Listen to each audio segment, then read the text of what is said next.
and a small corner of Portugal. Many other areas in the Northern Hemisphere are already or will soon experience a partial solar eclipse, including much of Canada and parts of the northern US. And for many along the western part of the eclipse path, such as mainland Europe and Africa, the eclipse will occur early evening, creating a rare opportunity to see a sunset eclipse. Over the next couple of hours, we'll be bringing you live feeds from telescopes across Europe and hopefully views of totality in Iceland and Spain.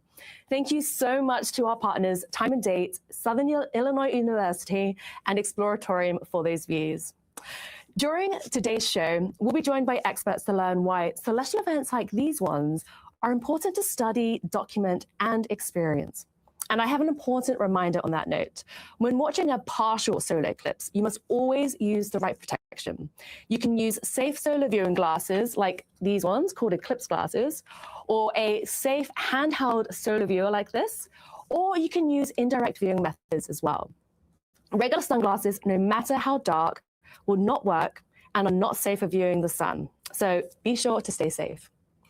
Now, let's head over to my colleague Ernie Wright, who can tell us more about where the action is happening today.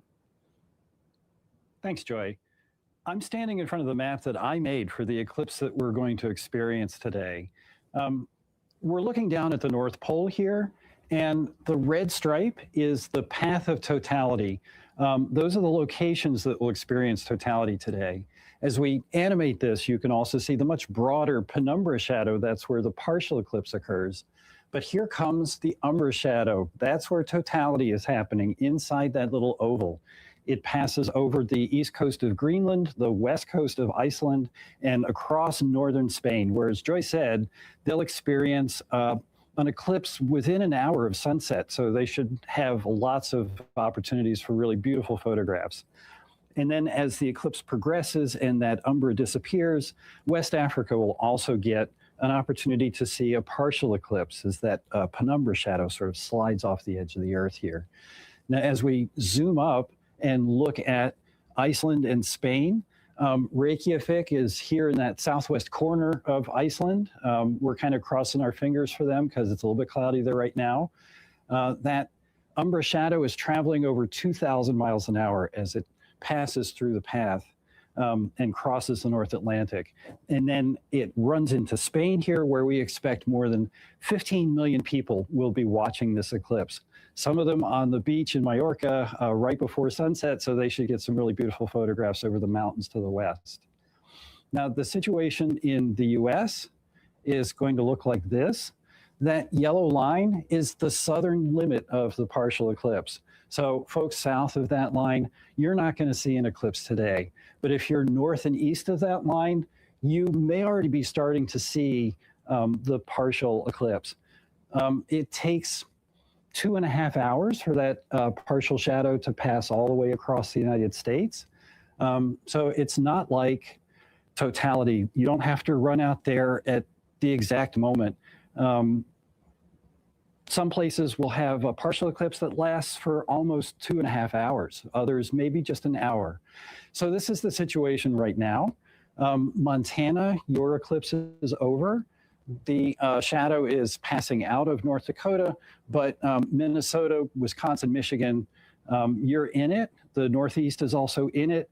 And for folks in the Mid-Atlantic, you will be in it soon enough. Now, before you run outside to look at your eclipse that's happening right now, we want to show you a short video about how to observe this eclipse safely.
If you'd like to find and explore the animated eclipse maps yourself, like the ones Ernie was referencing, safety instructions, and much more about today's eclipse, head to science.nasa.gov/eclipses.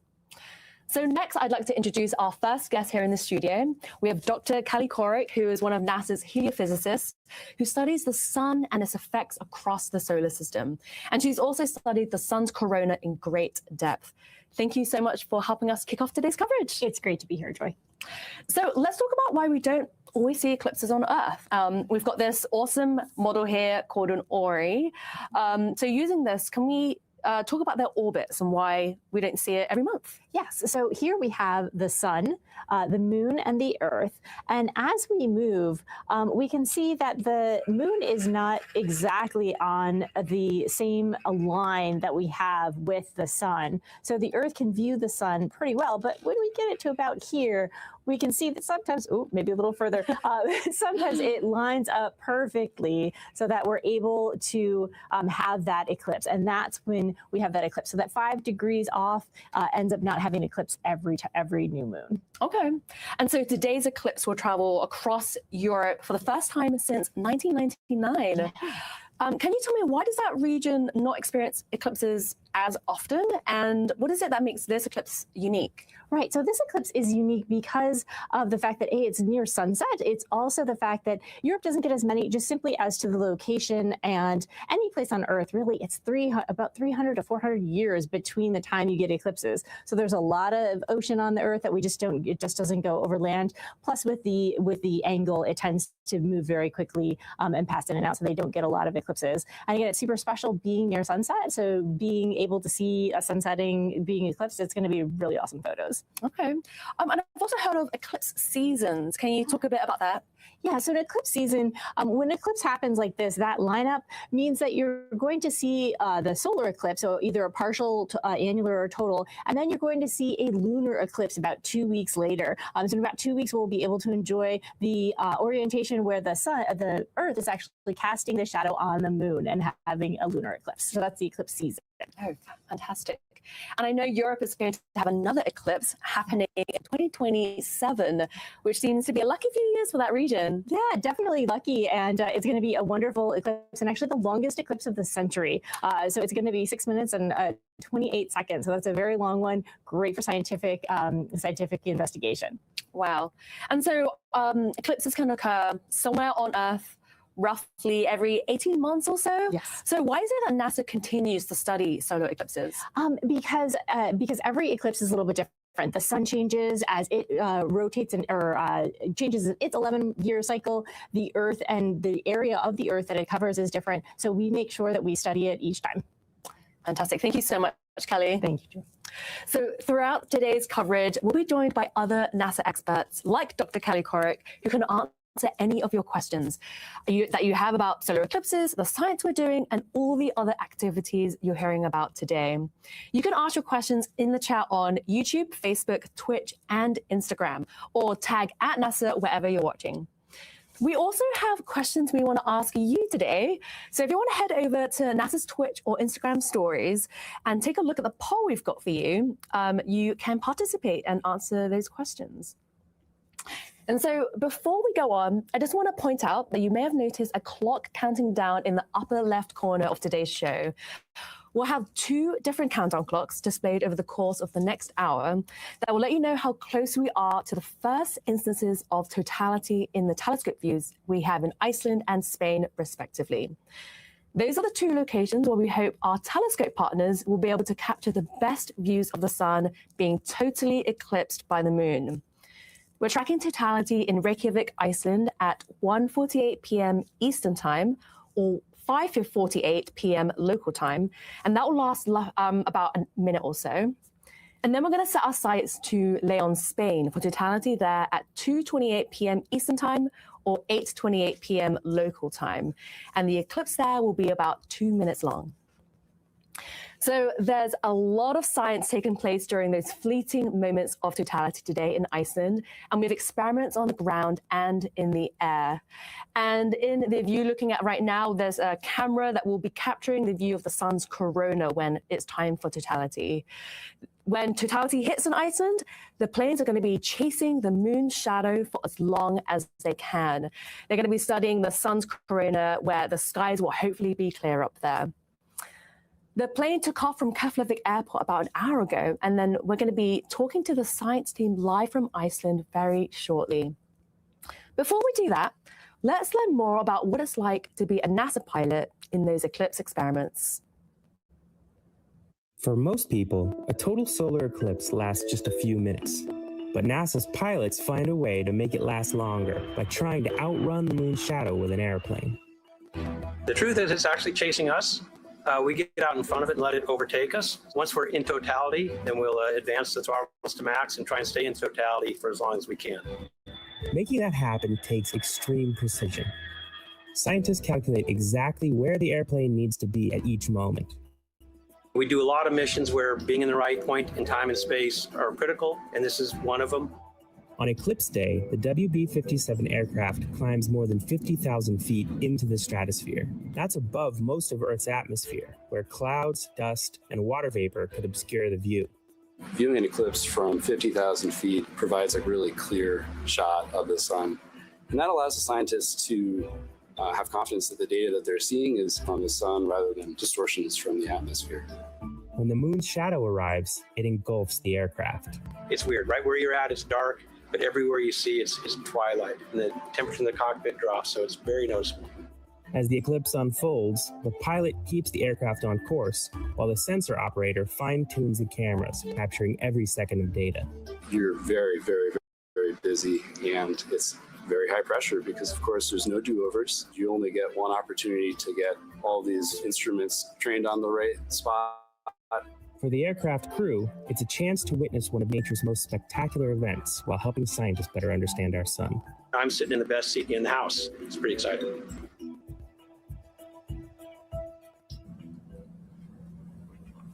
Wow, what a job they have today.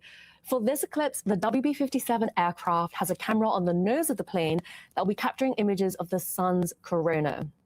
To learn more, let's chat with Principal Investigator Amir Caspi, who is chatting with us live from Keflavik Airport in Iceland. Hi, Amir. Thank you so much for joining us today. Hi, Joy. It's a pleasure. So firstly, how are you feeling right now? And can you tell us what experiment you're doing today? Yes, well, feelings are mixed today because, as you can see behind me, the sky is not very great for those of us here on the ground. On the other hand, we have an airplane that's now cruising at 50,000 feet above sea level that's preparing to observe the eclipse in just about 14 minutes. And we are going to be imaging the solar corona with an instrument that has 4 cameras on board with observations ranging from visible light through near infrared all the way to the mid-wave infrared, which we often refer to as the thermal infrared, to make new observations of the corona and learn all about coronal structure and dynamics. What is it about the corona, the sun's outer atmosphere, that we're still trying to better understand? Well, you know, we've known for about 100 years now that the corona is incredibly hot. It is millions of degrees hot, even though the solar surface is only a few thousand degrees. And we're still trying to understand exactly how the corona's magnetic field carries that energy up from the solar surface into the corona to heat it to those high levels.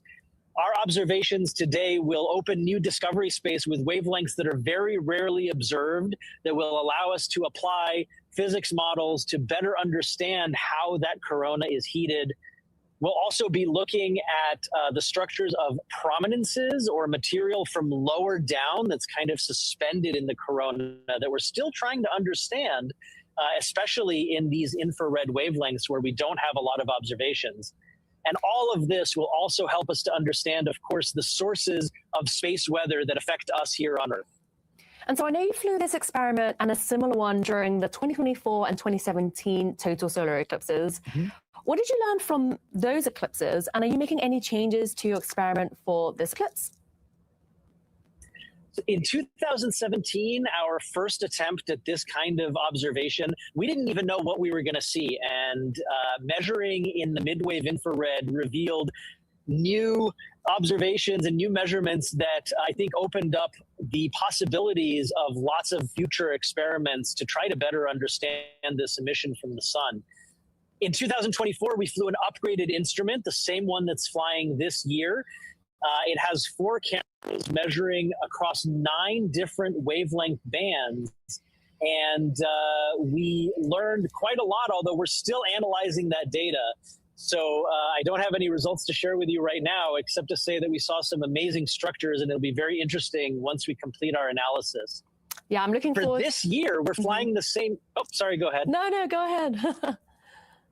For this year, we're flying the same instrument, and we're not making any changes to it from 2024, except that we're applying all of the lessons that we learned from the prior flights, including being able to fine-tune the observing time and the observing procedures. And of course, we also now have our data analysis pipeline that's already made from 2024, which will allow us to combine this data with the data from 2 years ago to make new scientific measurements much faster than we were able to do in the past. Thank you so much, Amir. I know the plane is about to be capturing the eclipse in about 13 to 14 minutes. So best of luck out there. And thank you so much for joining us. It's my pleasure. Thanks so much. So let's take a look at the telescope views right now. The partial solar eclipse has just begun in Spain. You can see a little slither of the sun that's been cut off on the one of the sides. The moon has just started to move in front, and it'll take roughly an hour or so before it completely covers the bright disk of the sun. Thank you again to our partners for these beautiful telescope views of this solar eclipse. We're about 10 minutes away from totality in Reykjavik, Iceland. The telescope views there are cloudy at the moment, but what we're seeing in front of us are views from Spain, and hopefully the skies stay clear for Spain. And fingers crossed, that is what we want for a total solar eclipse, is clear skies. So before totality comes, we have a few minutes to show you different types of science NASA has been conducting in Iceland for years. Iceland is a great place for astronaut training due to its terrain. A few years ago, the Artemis II crew and the science team spent some time there to prepare for the Artemis II mission. Let's learn more.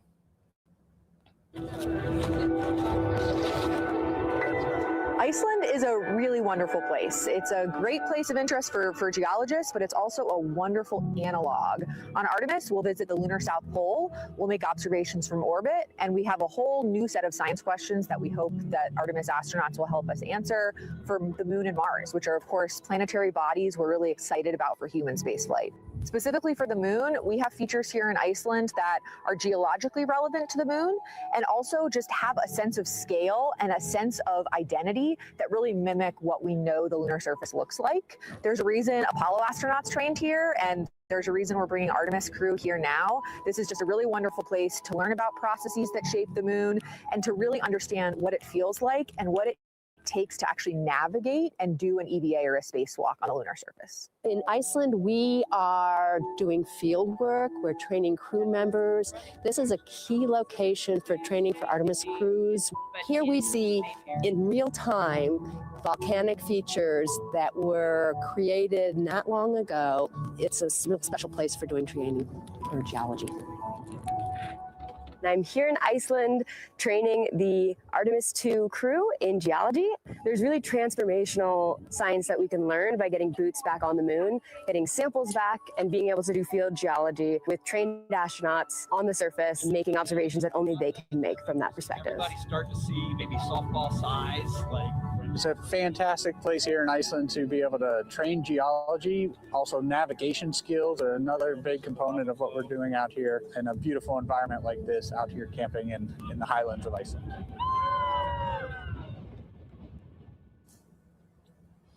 Wow, what an office to work in.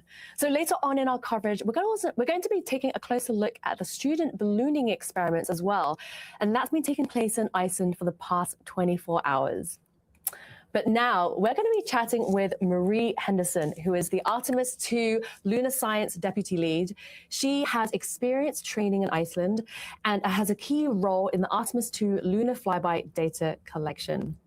Marie, thank you so much for joining us. Thank you so much for having me today. So during the Artemis II mission, the astronauts were lucky enough to see a total solar eclipse from space. Not to be corny, but that's what I call sun and moon joy. Was that something that was planned from your side? We knew that it was a possibility that we could have a solar eclipse during our lunar flyby. So months before, we prepared our lunar imaging procedures, some of that based on what we learned during the Apollo program, but also some that we learned from imaging that took place during the 2024 solar eclipse. And so we use that to prepare our cameras, but also once we realized we were coming up on a launch day, especially in April, where there was that possibility, we had to go back and we had extra time to train the crew on what they were going to be seeing during this eclipse and what types of observations the scientists were really excited to learn from them for. Wow, what a lucky alignment of stars. Yes. Is seeing an eclipse from space any different from Earth? Do they see different things? And did they have to wear eclipse glasses? Yes, the crew did have to wear eclipse glasses, and so we got those manifested, as you can see on your screen, for them to make safe observations. One of the large differences between what the crew saw as they went around the moon and from here on Earth is we looked at an eclipse through Earth's atmosphere, and so they didn't have to look through an atmosphere as they were going around the moon. So they're able to see the full extent of that corona, as well as the zodiacal light in the solar system. And how long was the eclipse up there? It was about 53 minutes long. So wow. They got a much longer chance to look at that eclipse. Wow, what an opportunity. What was the day like for you in the SUR?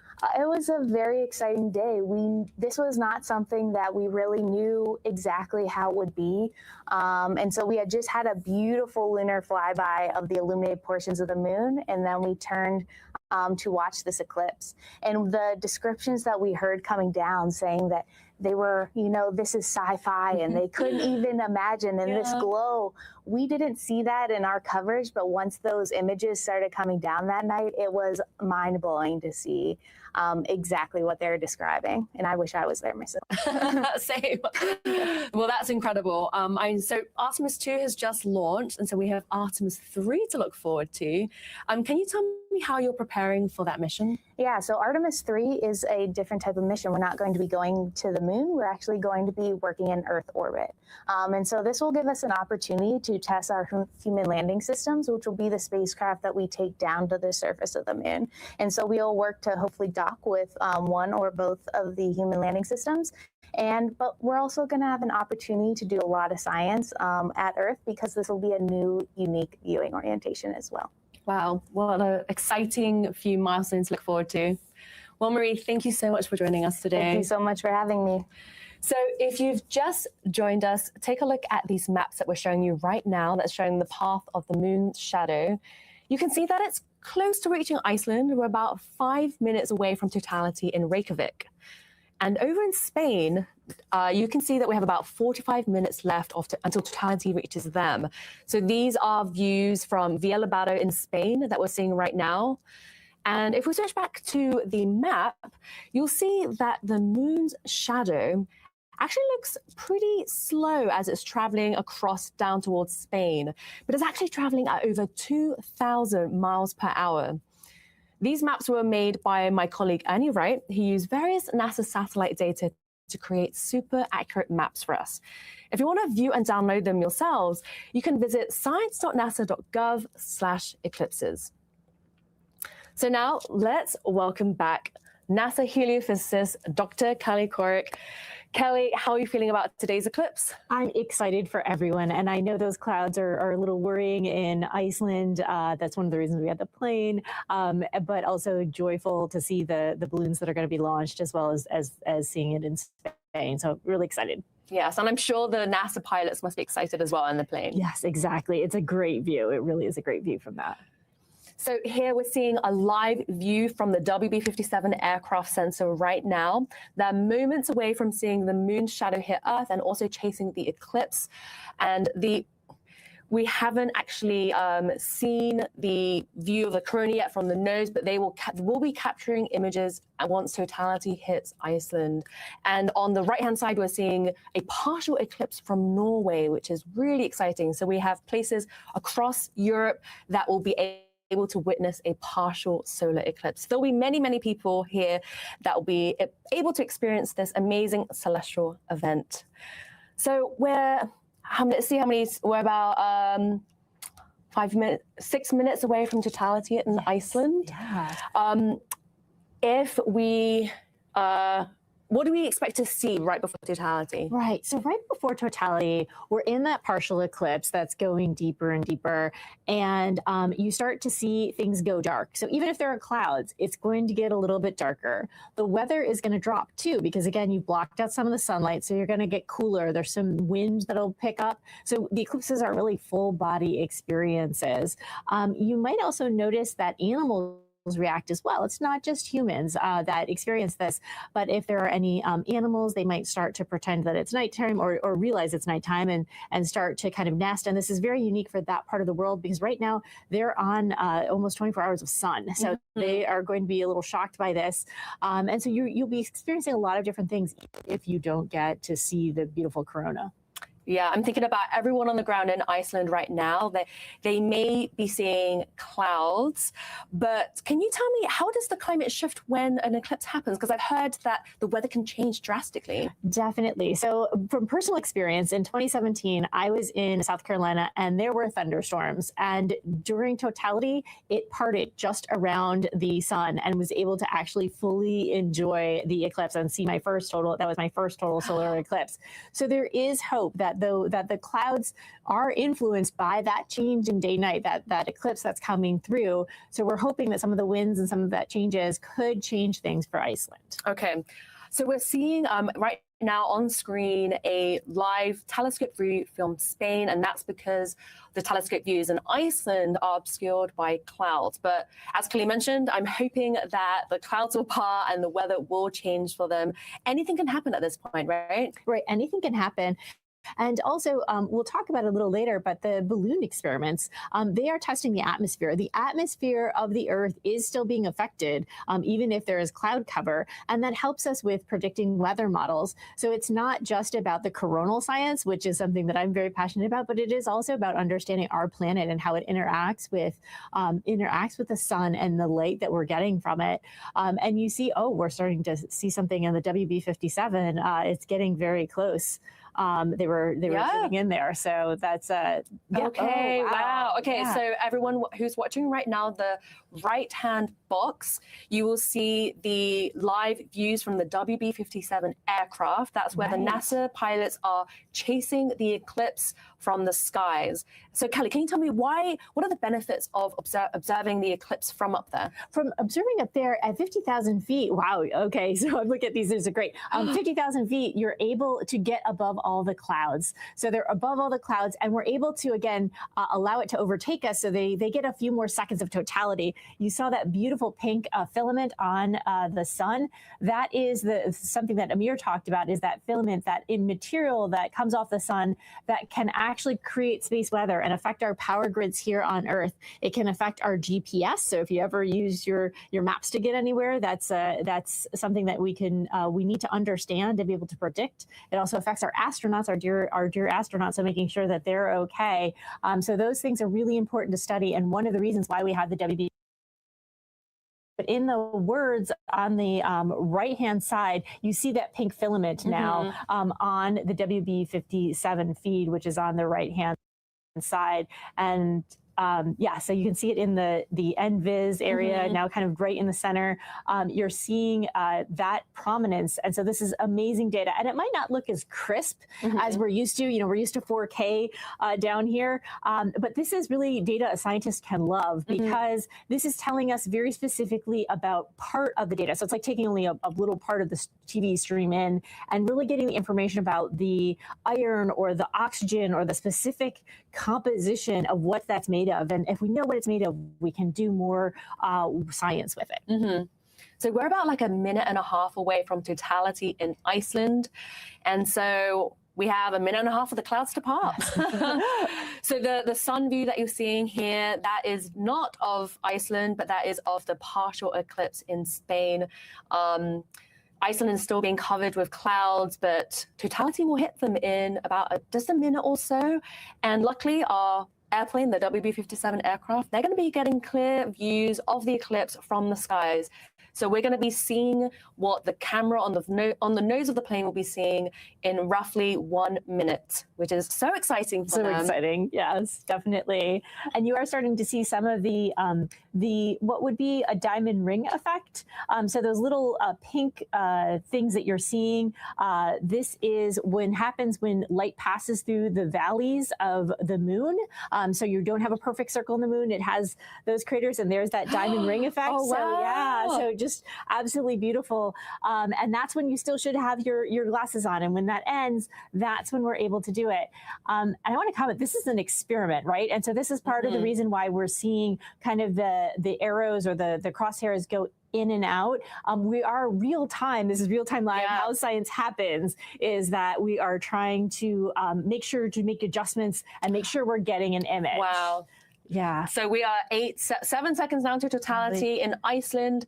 This is really exciting. We're getting a shot of the ballooning experiment as well. This is the nationwide eclipse ballooning project. They've been launching balloons for the past 24 hours leading up to this eclipse, which is so exciting. And I can see that they're getting really excited as well, despite the clouds, because they can actually still collect data even though they can't see the eclipse. Is that right? Exactly. They can still collect data. They are still experiencing a little bit of that darkness. It's obviously darker. See, it's definitely darker, even though you can't see the corona itself. Yep. And a little bit looks like sunset around the 360 degrees. And, you know, hopefully we'll see this in Spain where it'll be very vivid imagery there. Yeah, so it looks like totality has hit Iceland, which is so exciting. You can see that the ballooning team is engulfed by darkness here. So that is so exciting. I can see them smiling. Oh my goodness. So why do we see a 360-degree sunset during an eclipse? Because there is light on either side. It's just simply blocking out in that specific shadow. So it's like the sun has gone down just in that one location, but you know the rest of the earth is still illuminated. So you still have oh wow, that is images of the sky and the airplane. We are seeing the airplane. Wow, so we have experiments happening in the air and on the ground in Iceland, which is so exciting. Definitely. Wow. So, and then what we're seeing now is the partial eclipse happening in Norway.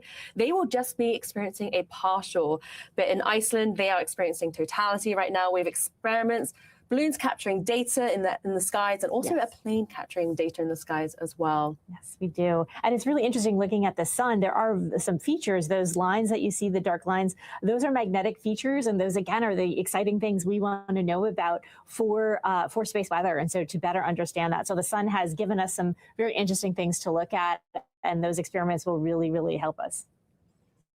Yeah. And so this is why eclipse observations and eclipse chasing is so critical, because even though they happen often and even though we know exactly when they're going to happen, you never know when the weather will just obscure your view. So we want to take every opportunity we can to get observations. Definitely. So, okay, so if you were in Iceland and you were either seeing clouds or you were able to see the eclipse, please share your experience with us. We want to know what you experienced on the ground. Please tag @NASA wherever you're watching. So we have a lot of questions coming in here from social media. So Kelly, shall we dig into those questions? Yes, let's dig in. All righty. So we have Bo on Facebook, and they ask, are we really going to lose gravity during the eclipse? No. We are not. Okay. Gravity, really, the stuff that sticks us to the Earth's mass has not changed because of this eclipse. And so we're going to stay grounded on this Earth. Okay, noted. Gravity will not change. Okay, so we have another question from X, and they ask, How much can we actually learn about the sun during just a few minutes of totality compared to years of normal observations? It's really about having all of the observations, right? We definitely need that totality because the moon just happens to fit so perfectly over the surface of the sun that we can see from that surface outward for that space weather, whereas some of our instruments aren't quite that close in. So we need to knit them together and use both the couple of minutes from the eclipse as well as the years of observations from our NASA satellites. Okay, well, I'm glad that we have both ways of getting observations. Exactly. So we have another question here from Elinu on YouTube, and they ask, why does the weather change in a solar eclipse? That's a good question. And I think that's something still trying to be understood. But if you imagine you've stopped heating something up temporarily, so things sink, right? When things get cold, they tend to sink. And so the air is moving and there starts to create winds. And when you create winds, you start to cool things down.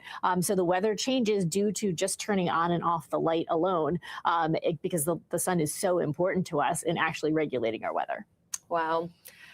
Okay, so we have another question here from Frank Perez on X, and they ask, for sending teams to do research in the path of totality, how do you balance the crew training value of Iceland's terrain against the statistical odds of clearer skies in Spain? And we definitely addressed both, right? There are great things to do with the atmospheric work, especially in the Arctic areas, for the balloons that we sent to Iceland. And then we have teams in Spain also doing that. So it was a balanced portfolio. We made sure that we had both types of experiments available. Okay. Thank you so much. So keep your questions coming in. We'll be answering more later on in the show. And so earlier, I also mentioned that we had questions for you, the viewers, as well. You can head over to NASA's Twitch and Instagram to weigh in on a couple of those. So here are some of these questions that we posed to you. So Kelly, let's see what those questions are. Definitely. So if you had to pick where you'd watch the eclipse from out of these special locations listed, yes. I'm going to ask you this, Kelly. Which ones would you choose? So we have the International Space Station, a high-altitude plane, an observatory telescope room, and a NASA chase jet. It would be a tough choice between International Space Station or high altitude plane. They've got such a huge overview. It's great. Yeah, I think I would choose the same too. Yeah. So thank you to everyone who has participated so far. We're going to check back into those results a little bit later on. So next, let's head back to the ground in Iceland. We have another NASA-funded experiment there involving balloons. Students that are part of the nationwide Eclipse ballooning project. They've been launching balloons continuously throughout the eclipse, and we're going to be chatting with them live from Iceland shortly. But first, let's learn more about their Eclipse project. Teams of students from across the United States have a unique vantage point of total solar eclipses, thanks to scientific balloons. The Nationwide Eclipse Ballooning Project is a NASA mission-like adventure in collecting data from balloons that go high up into the atmosphere. Started in 2014, the project engages college students and high schoolers in one of two distinct paths. One is the engineering track that has mostly engineering students that get to tinker on different payloads. And the other track is an atmospheric science track where they'll actually be launching weather sensors to study the impact of the eclipse. Atmospheric science teams launch helium-filled weather balloons, the same as those used by the National Weather Service, every hour for hours before and after an eclipse. Engineering teams fly larger balloons laden with cameras and experiments they build themselves 100,000 feet up into the stratosphere. From there, they study a variety of things such as incoming cosmic radiation and ozone levels, as well as offering dramatic views of the moon's shadow on our planet. The project is really a unique one in that it's both an education, but also doing amazing science that's both about the eclipse itself and also the atmospheric response of the eclipse. Student balloon teams made a historic first during the 2019 eclipse. They measured eclipse-driven atmospheric gravity waves in Earth's stratosphere, or large ripples in the air caused by the temporary cooling due to the drop in sunlight. What excites me the most about this project is thinking about the experiences that the students have that they'll remember forever.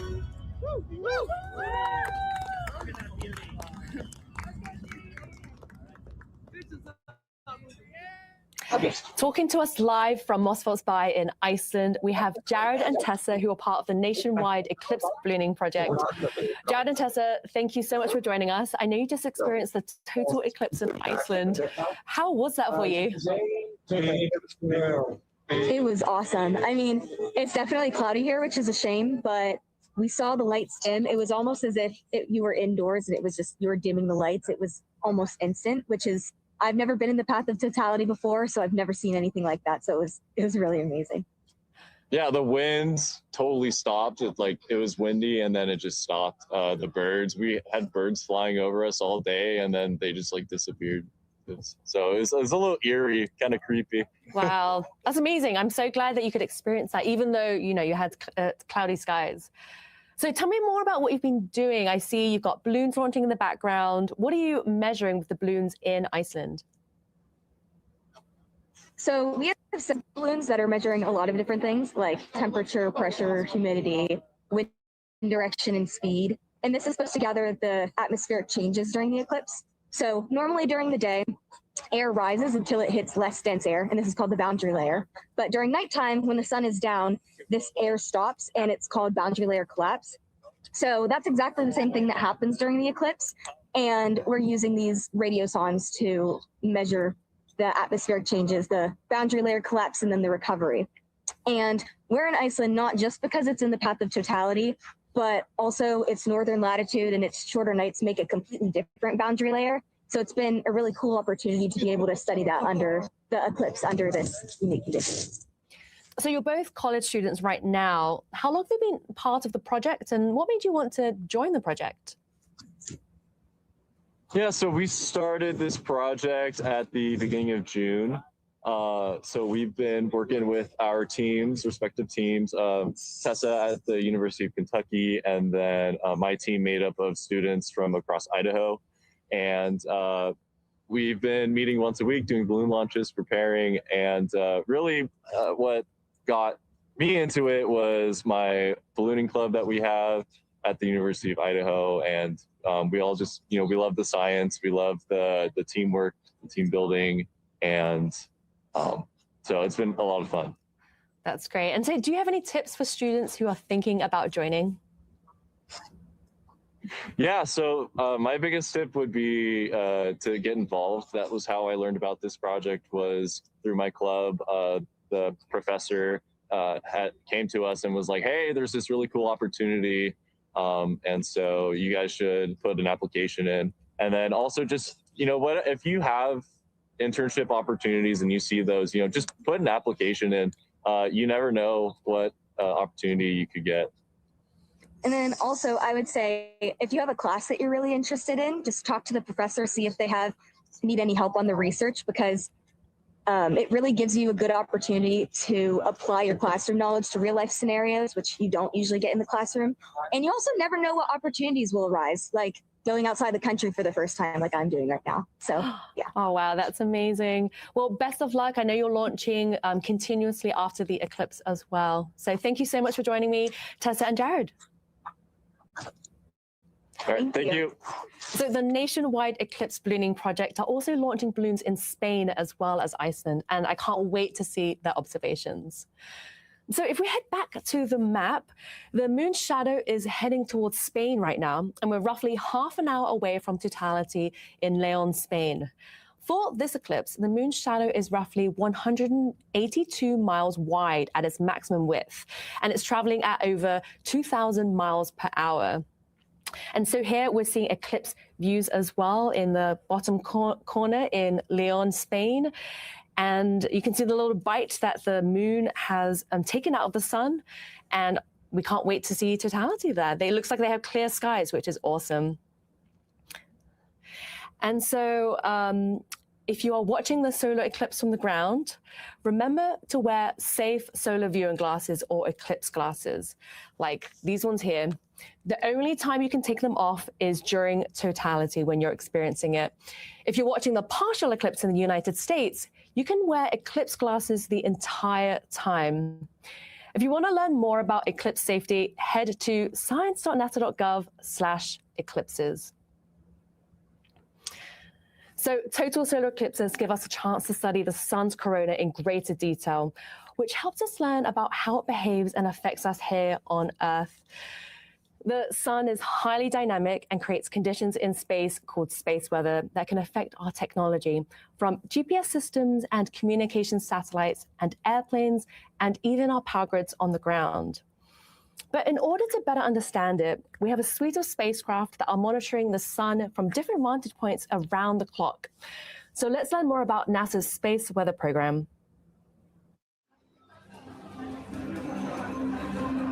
Across our planet, billions of people depend on the invisible networks that connect us to space. Every day, those networks are at the mercy of our temperamental sun and the space weather that it unleashes across our solar system. That's why NASA's space weather program tracks solar storms from the moment they erupt, modeling their paths, anticipating their impacts, and leading the research that the world's industries rely on. NASA's space weather research and modeling is driven by the needs of society and enables critical decision-making that equips pilots to reroute around high radiation areas, farmers to adjust GPS-based precision planting and harvesting plans, and power grid operators to mitigate the impacts of potential surges. For those exploring other worlds, NASA provides 24/7 space weather monitoring for Artemis crews at the Moon and future Mars astronauts who may be exposed to dangerous levels of radiation during solar storms. Whether you're a pilot or a passenger, a farmer or a consumer, a power grid operator or energy customer, a satellite controller or GPS user, space weather impacts us all.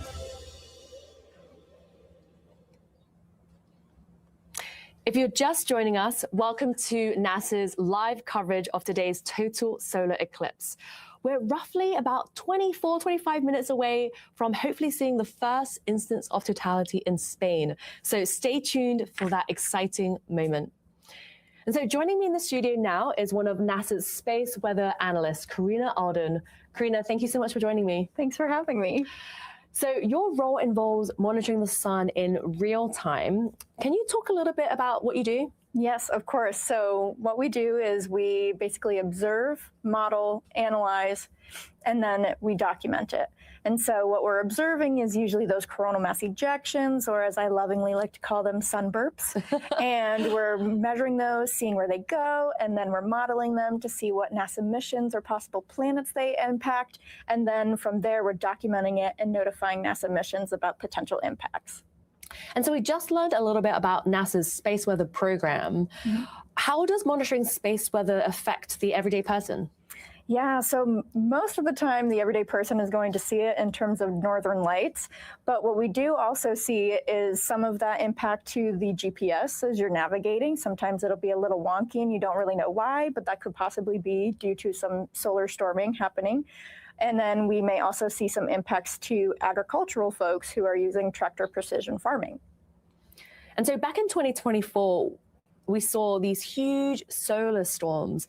Can you tell us how that storm affected Earth and if we had to mitigate any of those effects? Yes, so along with NOAA's Space Weather Prediction Center, we did have to do some mitigation, but honestly, my favorite part was seeing the northern lights. And so 2024 is when I first got to see the northern lights. I saw them in August, and then you're seeing a picture that I took on my phone where we saw them here in Maryland, which was absolutely incredible. And you can see a picture of the team that I work with, the Moon to Mars Space Weather Analysis Office, along with some of the Heliocomms folks, where we got to see it down here in Maryland, which is absolutely incredible. Amazing. And so I know that you're also part of the team that monitored space weather 24/7 during the Artemis II mission when we flew astronauts around the moon. What was that experience like? Surreal. I mean, it's very odd to be staring safely at the sun via satellite imagery, but not see it in person for an extended period of time, because I was working the overnights, but it was incredible, and I loved seeing the solar eclipse from space. I think if I were to do it, I'd want to be one of those astronauts.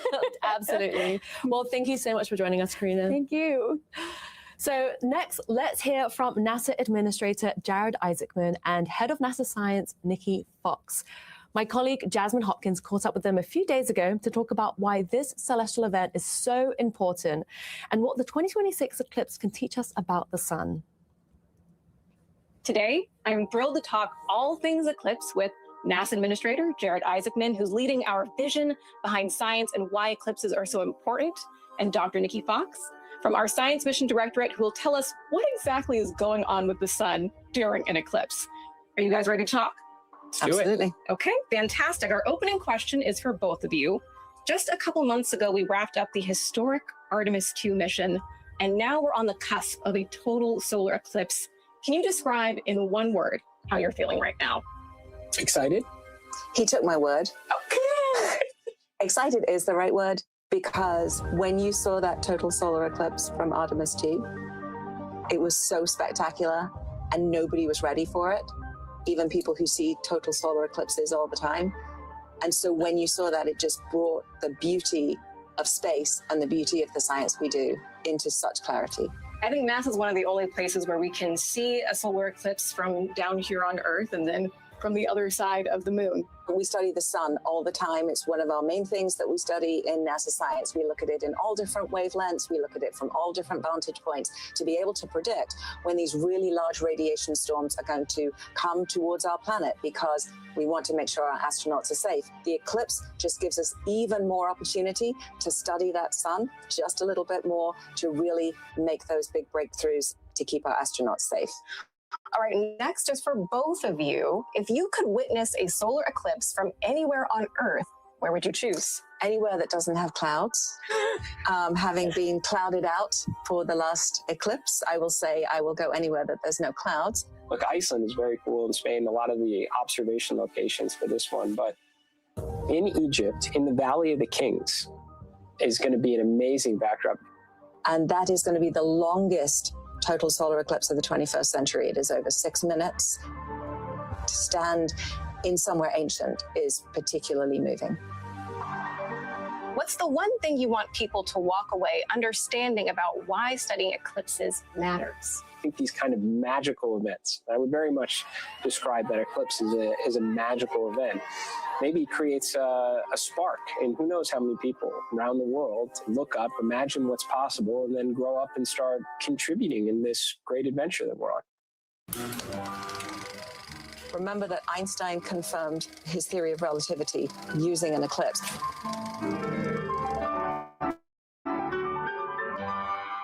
Eclipses are very powerful. You see stars, you see constellations, you see planets that you don't normally see. It kind of reminds you of our place in the universe. Why do we still care so much about the sun? Is there anything new we can learn about it? There's always new stuff to learn about the sun. It is our star, but it's the only star we know right now that has the responsibility for maintaining life on a planet. And as we sort of continue to try and answer the question of, are we alone in the universe? Understanding our relationship with our sun is so important, and eclipses give us that opportunity to do that. It is honestly the only time that we can really observe some of the phenomena, particularly down low in the chromosphere, really looking at how the corona turns into the solar wind. It bathes all of the planets, but we live in the atmosphere of the sun. So when you get these big events, they can cause havoc for technology here, and of course, our prime thing, keeping our astronauts safe in space. So understanding our sun is more critical today than ever. Thank you both so much for being here today. Really appreciate it. Thank you. Thank you to our NASA Administrator, Jared Isaacman, and Head of NASA Science, Nikki Fox. Let's head back to Ernie right now, who is going to dive into our eclipse maps and where the eclipse is heading next. Thanks, Joy. It's so exciting for me to watch this eclipse progress. I mean, we can predict these, but you really can't anticipate how you feel about them until you see them. So I'm standing in front of the eclipse map, and just to recap, this red stripe is the path of totality. Those are all the locations that can experience totality. You're seeing the partial shadow emerge from northern Siberia. It has already crossed Alaska. It's over Canada and the northern United States right now. And that little oval is the umbra where totality actually taking place. It has just passed by Iceland, and although it was cloudy there, people got to experience the secondary effects of an eclipse where you get the darkening and the brightness along the horizon. And it will very soon be over northern Spain, where we expect more than 15 million people will be watching the eclipse. Toward the end of it, partial eclipse in Western Africa. So this is a close-up view. Reykjavik is here. They unfortunately had clouds, but the WB-57 was flying just above that. And they were there because that's kind of the spot that if you're on the center line, you get the longest eclipse of 2 minutes, 18 seconds today. And we're just a few minutes away from seeing totality pass over Spain less than an hour before sunset. That should produce some really beautiful photographs, especially for folks on the beach watching this over the mountains to the west. This is an unusual eclipse. It's kind of weird. And one reason for that is where the total eclipse starts. This is the Timir Peninsula in northern Siberia. And because they're so far north, that eclipse starts at midnight.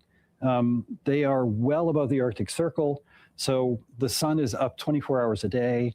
And then the other kind of odd thing about it is this north-south path. Most eclipse paths, most totality paths are west to east.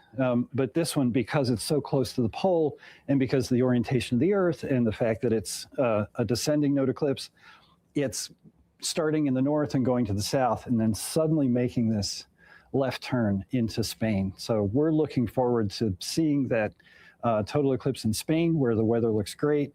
Back to you, Joy.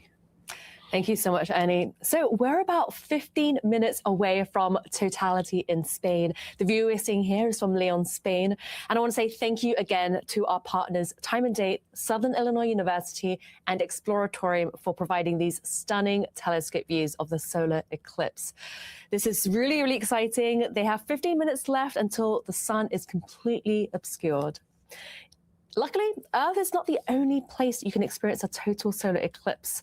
Our astronauts on the International Space Station have witnessed several solar eclipses from this very unique vantage point. So let's learn more from my colleague, Abby Unterante, who caught up with the astronauts on the space station a few days ago. Well, hi, Jessica and Anil. It is so great to talk with you. From the International Space Station, you see Earth and the solar system from a unique perspective every single day. Thank you so much for joining this long-distance call to talk about this moment. We're so happy to share this with you. We study the sun and its influence on Earth and throughout the solar system through a field called heliophysics. What is the benefit of studying the sun from up there in low Earth orbit? One of the big things is that there is a lot of particles that are around Earth, and those particles can be affected by coronal mass ejections. And those ejections can energize the particles and affect things that are in space. And the things that we care about in space are satellites. And those satellites give us communication. They give us internet. And so there's even a future where we have data centers in space, and we're using the sun's energy to power things like artificial intelligence and things like that. And so we need to understand how that's going to be affected by the sun. If you could pick anyone, who would you want to watch an eclipse with? And would you rather watch it from Earth or from space?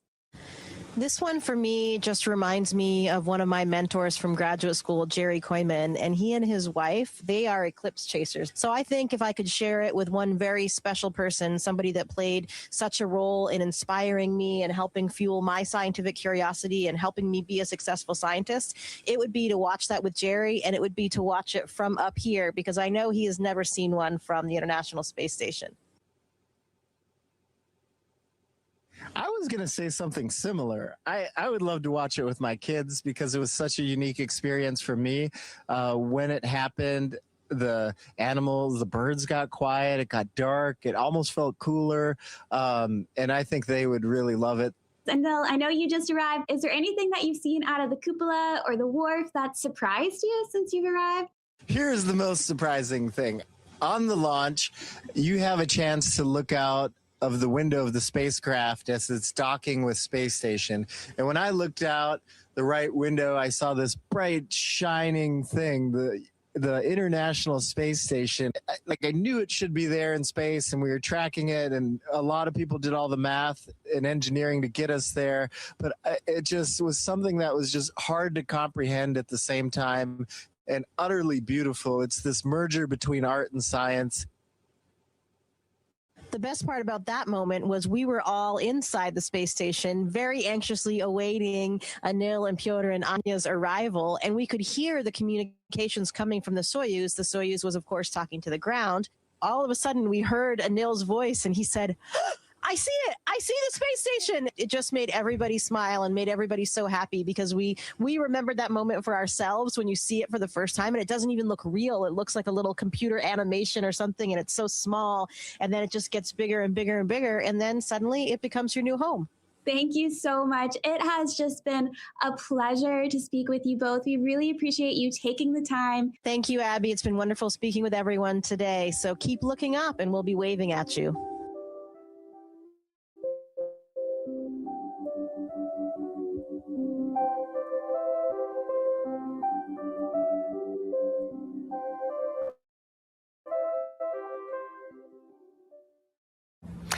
So at last report from Mission Control, Jessica, Anil, and the rest of the crew had their Eclipse glasses on standby, just in case the space station path brought them any unexpected views. So we'll keep an eye out and see if they saw anything.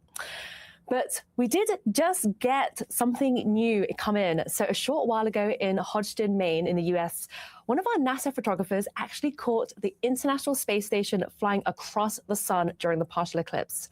Let's take an exclusive look at that image. Wow, that is an incredible shot. So this was taken by Joel Kowski with NASA headquarters. So in the middle, you can see a tiny little speck, and that's the space station that flew right in front of the partial eclipse at 1:14 p.m. Eastern time. You can see it along the middle here, and there are some cloud coverage. You can see the clouds kind of going in front as well, but this is a really, really beautiful shot. The space station was traveling at about 5 miles per second here. So our NASA photographer, Joel, would have had about half a second to capture this exact moment. In Joel's photographs, you can also see like the slither of the moon at the top corner as well. And the moon was covering roughly 20% of the sun. Although Joel is a very experienced photographer, anyone can take photographs of a solar eclipse. So next, let's hear a few tips on how to photograph one.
Sometime after the show, NASA will also be releasing exclusive eclipse images from Spain as well.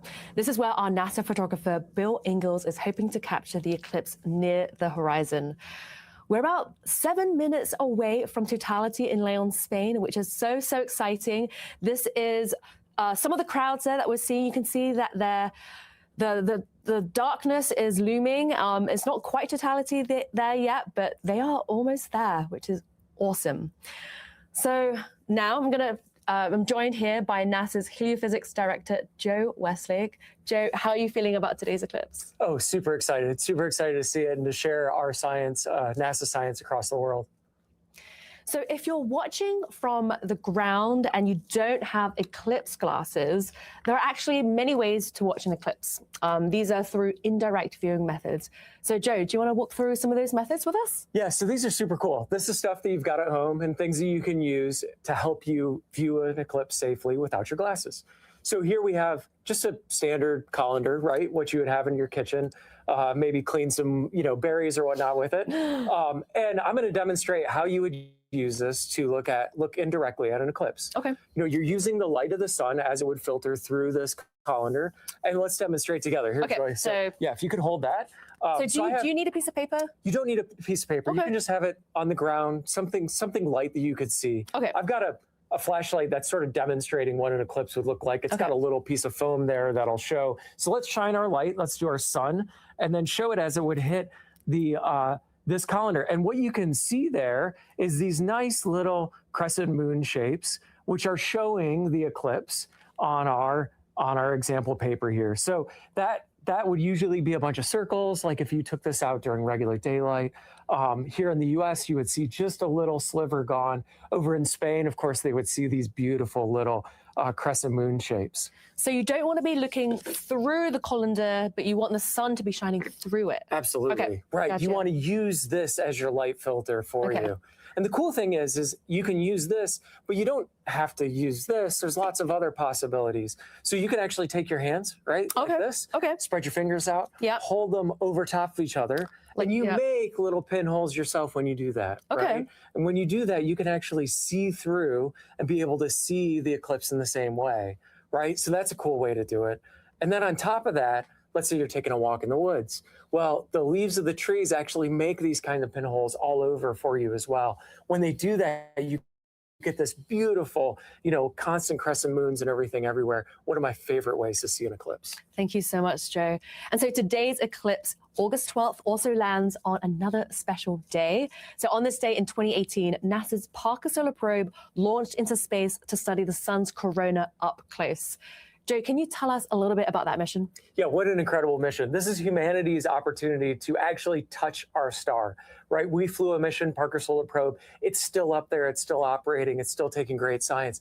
But it's flying within the corona, within what you see in the total solar eclipse, and taking direct measurements of that corona to help us understand how our sun works.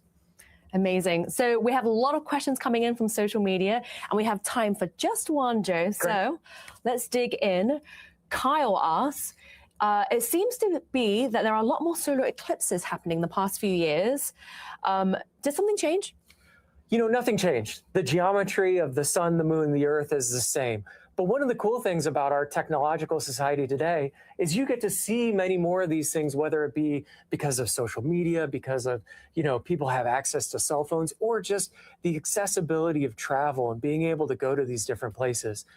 I'm personally really glad that people are hearing more and more about eclipses because it brings the greatness of NASA science home to all of you.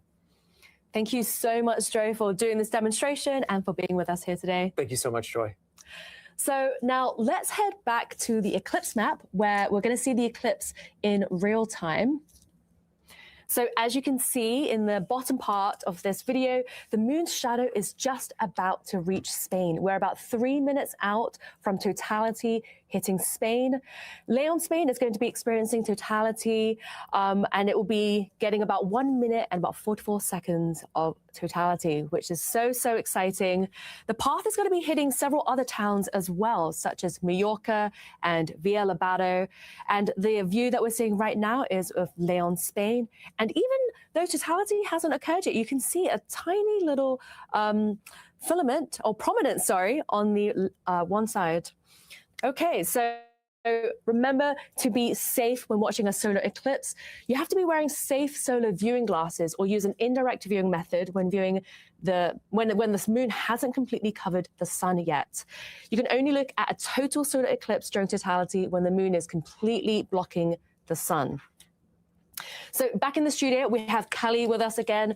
Kelly, what is it that makes this eclipse in Europe so special? It really is so special because, again, this is almost at sunset. So we're experiencing something that's a little bit different, having it so low on the horizon. And look at those images there. You're seeing that darkness already coming in, those kind of sepia tones instead of the normal bright light or even the normal types of sunsets. Wow, so we are 2 minutes away from totality in Spain. You can see the crowds in the bottom corner there, and this is the sun's view. Oh my goodness, so 2 minutes until totality, and we have a slither of the sun left. This is just amazing. Yes, it's so beautiful. And like you were saying, there is that prominence there that we already see. So these are things that are very interesting and, again, can erupt in the space weather that we were talking about earlier. So this is a great view. And even with this, you know, it's not complete darkness. That little bit of sun still lights it up so that we can see the crowd. Wow. So we're about a minute and a half away. What should people expect to see moments before totality hits? So what they should see is what we call the diamond ring effects, or the Bailey's bead. So these will be really bright lights, and it's from the last bits of sun coming through the moon's valleys. So that will come through, and we'll see that. And you still need your eclipse glasses or an indirect viewing method at that point in time. But then once that's done and you're in the path of totality, it's time to remove those glasses and see the corona with your own eyes. Wow. And if you're on the ground, what other sensations will you be feeling? It will definitely be getting colder. There might be a wind. You could, again, change in animal behavior, any wildlife that's around you. And really the sense of awe, as well as the 360-degree sunset all around the horizon. So just a few things to look for. Wow, this is a stunning, stunning view. We have just a slither left, and this is the moon covering the sun's disk. And when totality occurs, that slither will disappear. We're about 30 seconds away now from totality in Spain. If you're on the ground and you have clear skies, we are so happy for you. Yes, definitely. Wow. It's just beautiful. And again, probably feeling so much excitement. And sometimes you even feel a little fear. Like I think was mentioned earlier, they felt it was eerie almost. It's an eerie light. It's not something that we're used to in a human experience. But here it goes. It's we're getting close to those Bailey's beads, or the diamond ring effect. So those should be coming very shortly. Wow. All right. Totality is almost there. The slither is about to disappear. Oh, okay. The little diamond ring. Wow. Yeah. All right. Totality has hit Spain. Yes. Oh my goodness. Lovely view. What is the red mark that we're seeing on the image right now of the sun? So the red mark is that filament. So it's a bunch of very hot material that has been hanging above the sun and just kind of hanging out there based on the magnetic fields of the sun that keeps it kind of in a little magnetic cage. Oh, look at that. That's a really nice view of the corona. You're seeing things that look like streaks coming out of this, and those are streamers. So that's the basis of the solar wind that we are bathed in constantly. The sun is constantly outflowing material, and so that's that constant stream, and then you see the what could become a big chunk at some point in time in the pink filaments that you see there. Wow. So we see that coming off of the sun. So this is the atmosphere of the sun's corona. Are those streaks that you just mentioned, are they coming towards Earth as well? They are coming towards Earth. So they fill the entire solar system, or the heliosphere, which is actually all that the sun encompasses with that solar wind. So it's the entire solar system. So it definitely hits us here on Earth. Wow. And this is absolutely beautiful. Again, you're seeing a prominence also on both sides, really, and maybe even one up on the other corner. Oh, wow, yeah. So there's lots of, even though the sun is supposed to be towards a minimum of activity, which meaning you should see less of this, we're seeing more of it. And this is one of the important reasons why to keep studying these eclipses is to see what is actually happening on our sun. When we think we know what's going on, it seems to change it up a little. And what is it about these features that are so important to study? It's important to study what they're made out of. Oh, and now we're back to the diamond ring. So we're coming back out of it already. It was always Oh, Wow. yes, it's already, it happens so quickly. And once you see one, you definitely want to go back and see some more. Wow. So totality has ended. Yes. In Villabado, Spain. Wow. So you're telling me that we also see the diamond ring and Bailey's beads at the end of the eclipse as well? Yes, exactly. Wow. When you're going into or out of the eclipses. Okay, so this is a view from Valoria La Buena in Spain as well. They are seeing an eclipse right now. Eclipses happening in Spain are about a minute apart from one another in these telescope views. So they're seeing totality. Are they, so the red mark that we're seeing right now, is that another prominence? Yes, those are prominences, that material that is suspended above the sun that's very, very hot. Again, it's interesting to us to know what they're made out of. There's normally filters, like here and on the airplanes as well, to tell us about whether that's some iron or whether that's carbon or oxygen or what exactly is those pink filaments made of. And you can see the moon is moving away from the sun right now. What is it that we're watching? Yeah, Bailey's beads. And so these are the beads. And so now we're actually going out of totality again. So wow, what a brief moment of totality. Yeah. This is just amazing. They have had clear skies, and this is exactly what you want for a total solar eclipse. Yeah. Wow.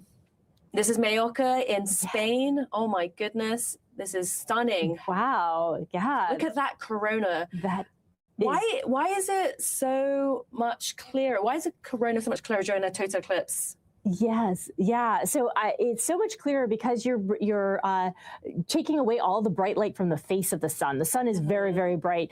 So it's basically a million times different. And when you blot out that middle, you can see all the beautiful things that are going on behind it. And so, yeah, so this is the beautiful crescent moon that you're seeing. I think previously we were seeing those strikes of light. That's also closer to sunset there as you go more south in Spain. And already the light's returning, and they seem to be very excited in the crowd there. Yeah. It's such a great feeling to experience those eclipses, even though they were so short. Wow. And experiencing a total solar eclipse, that is completely different to a partial eclipse. It really is. And it took me, even as a whole heliophysicist, it took me a while for them to convince me that I should do it. And once I saw my first in 2017, I've seen multiple since, because it is a full body experience. It is very different than seeing just one bite out of the moon. The whole body experience and just the joy and awe and kind of your place in the world is so important to experience. Absolutely. I'm for sure now an eclipse chaser. Well, that was an incredible solar eclipse. What a view. I am thrilled that their skies were completely clear, which means that we could see the sun's corona so clearly. And we could even see multiple prominences as well from the sun, which is a beautiful sight during an eclipse. So in a few minutes, we're going to be speaking with a NASA astronaut live from where they saw a total eclipse. But first, let's go back to the poll that we posed to you earlier on in the show. So, Kelly, I know that you had answered some of those questions as well. Yes. So let's take a look at what our viewers thought about those questions. Okay, so let's head to one of the poll questions. But while we're kind of like waiting to get that set up, let's continue looking at this beautiful partial eclipse now in Mallorca, Spain. That's just gorgeous. That is just absolutely gorgeous in terms of that very little sliver. Again, this is towards sunset. So normally if you're looking at a sunset, especially over water, you're seeing that kind of orange ball, red ball go down, and then you have this beautiful eclipse to happen. These really are just going to be spectacular images. Yes, absolutely. Okay, so let's head back to the poll answers. Our viewers, so the first question was, where would you rather watch an eclipse from? You said the International Space Station, and our viewers would agree. Yes, it'll be a party on the International Space Station. I also wanted to be there too, so we're all going to be up there. The second question on the poll for everyone watching was, what would be your ideal eclipse watching soundtrack? And the options were cosmic lo-fi beats, dramatic space opera music, chill acoustic sky watching vibes, or just the sounds of nature and the crowds. And the winner was cosmic lo-fi beats. Oh, all right. Yeah, that's a good soundtrack. I can see that. Yeah. I voted for opera music, but yeah, and I might be a little bit more sounds of nature, but you know, that's just me. Okay. Well, Anyway, thank you so much.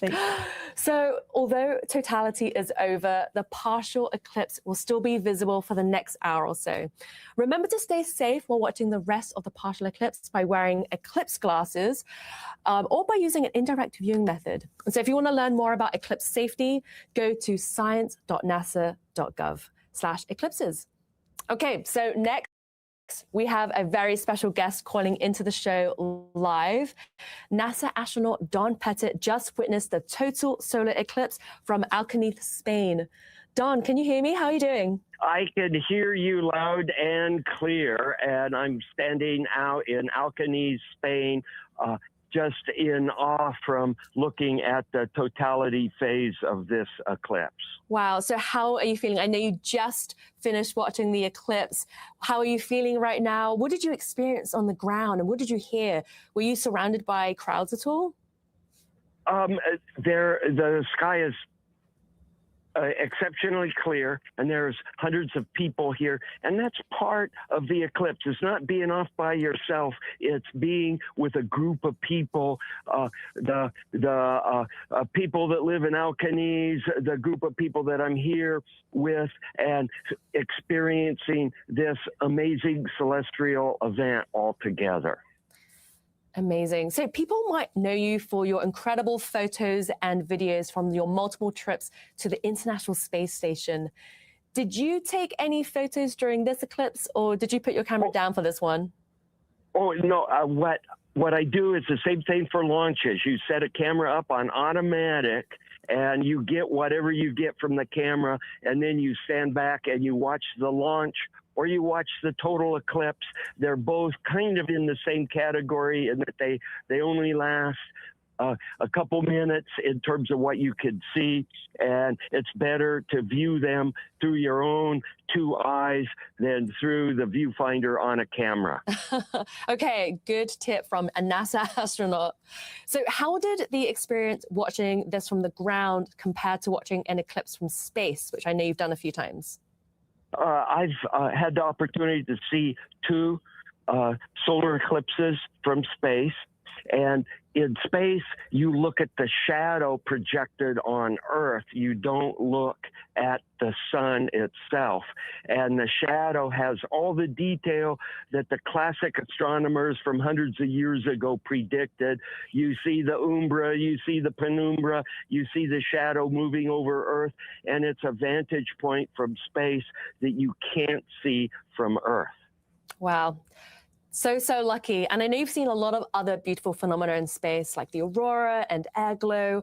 What is it that makes watching a total eclipse special for you?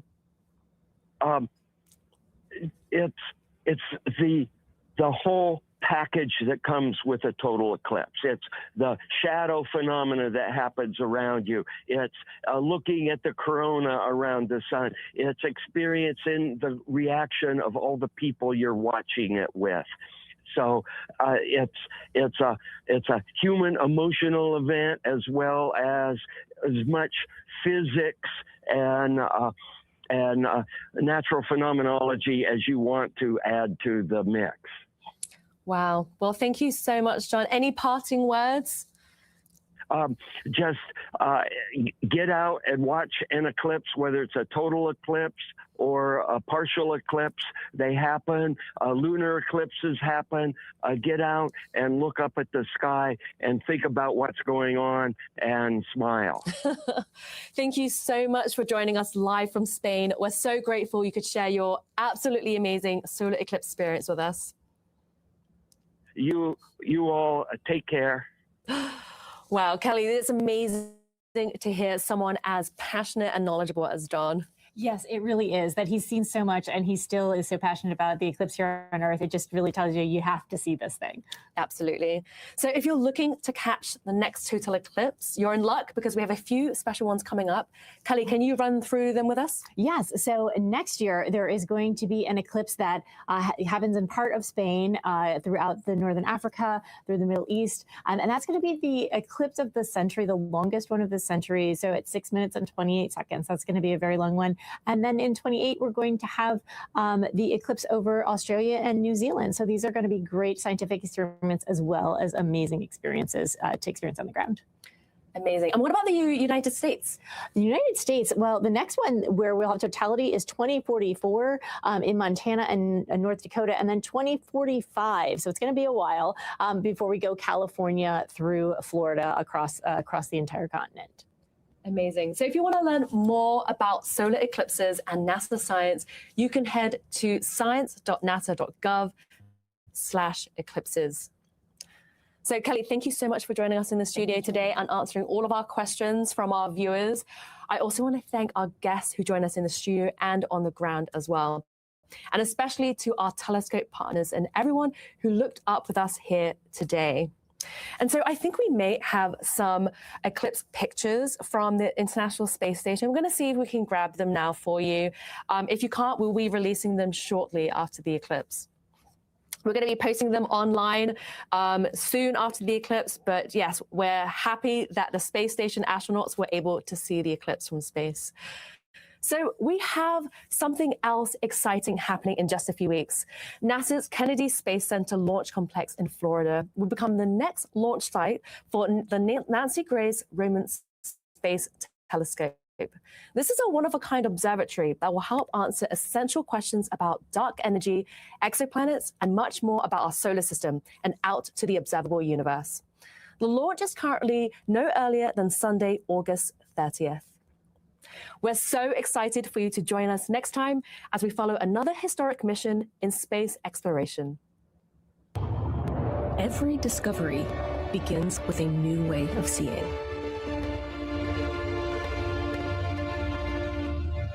NASA's Nancy Grace Roman Space Telescope will reveal the universe on an unprecedented scale.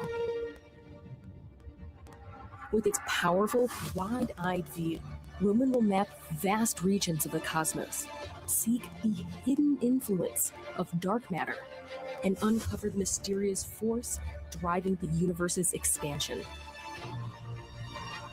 With a wider view comes a deeper understanding.